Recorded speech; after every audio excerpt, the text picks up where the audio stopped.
what did it actually take for you to reinvent yourself from sales guy, had no confidence to actually be a leader, to calling shots as a CEO founder?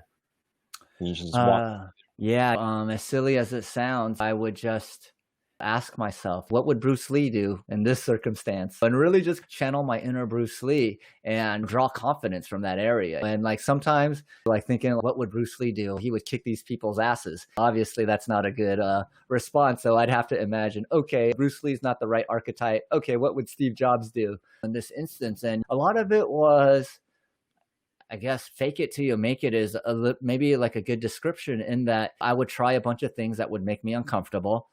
I would see a little bit of success that would reaffirm like, hey, I could do this. And then the next time I would push it a little bit further and then see if I got positive results, and do that repeatedly, which is continually push myself out of my comfort zone, whether it was the way I spoke to employees, whether it was the way I pitched, whether it was the way I put together our roadmap. Just really try and keep pushing myself out of my comfort zone so that I would grow. Like I would find myself like always wanting to do like sales calls instead of like accounting or customer support or any of these other things. And I realized like that was my way of distracting myself from learning all the other things that would actually make me a good CEO. So yeah, I guess to answer your question, it was just doing a few uncomfortable things every week to prove to myself that I could still keep learning new things, and then building that confidence to really start stepping into the role as a leader with or without the fact that I'm paying someone's paycheck, which was also a little bit of a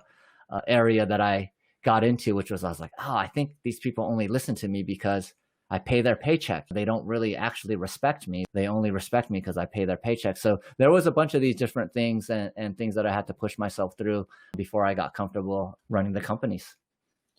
Yeah, being an entrepreneur in my mind is one of the the most transformative path. If you're interested in self-actualization and transformation, I think being an entrepreneur is a really great path, because as you said, you need to really confront your own capabilities and your own resolve, as well as your relationship with other, relationship with money, your relationship in creating value, all these things, right? It's all wrapped up into one.